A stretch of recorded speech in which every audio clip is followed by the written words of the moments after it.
भाजपा और रालोद का गठबंधन हुआ तो आरएलडी की खोई हुई जमीन हाथ लग सकती है। 2009 में भाजपा के साथ गठबंधन में चुनाव लड़कर पहली बार जयंत लोकसभा पहुंचे थे। भाजपा की सरकार न बनने पर कांग्रेस में शामिल हो गए थे। 2014 और 2019 में के चुनाव में रालोद को मतदाताओं की नाराजगी झेलनी पड़ी।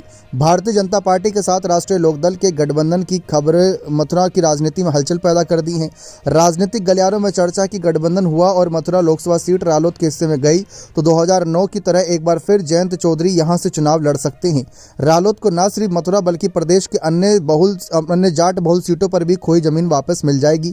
इधर सपा खेमे में भी खलबली है कि अब तक सपा रालोद गठबंधन के तहत मथुरा की सीट रालोद के खाते में है।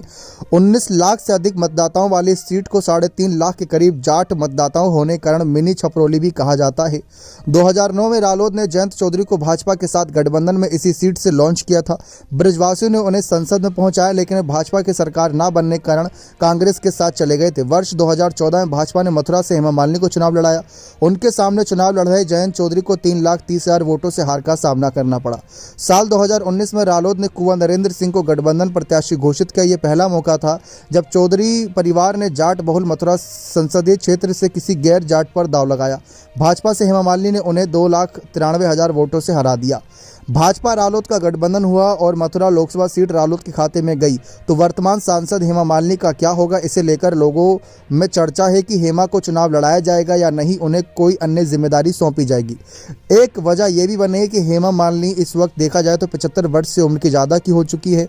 जो बीजेपी का नियम कहता है कि 75 वर्ष से उम्र ज़्यादा हो जाने के बाद किसी अन्य नेताओं को आगे मौका नहीं दिया जाता, बल्कि उनके एक्सपीरियंस का इस्तेमाल किया जाता है युवा नेताओं को आगे बढ़ाने के लिए।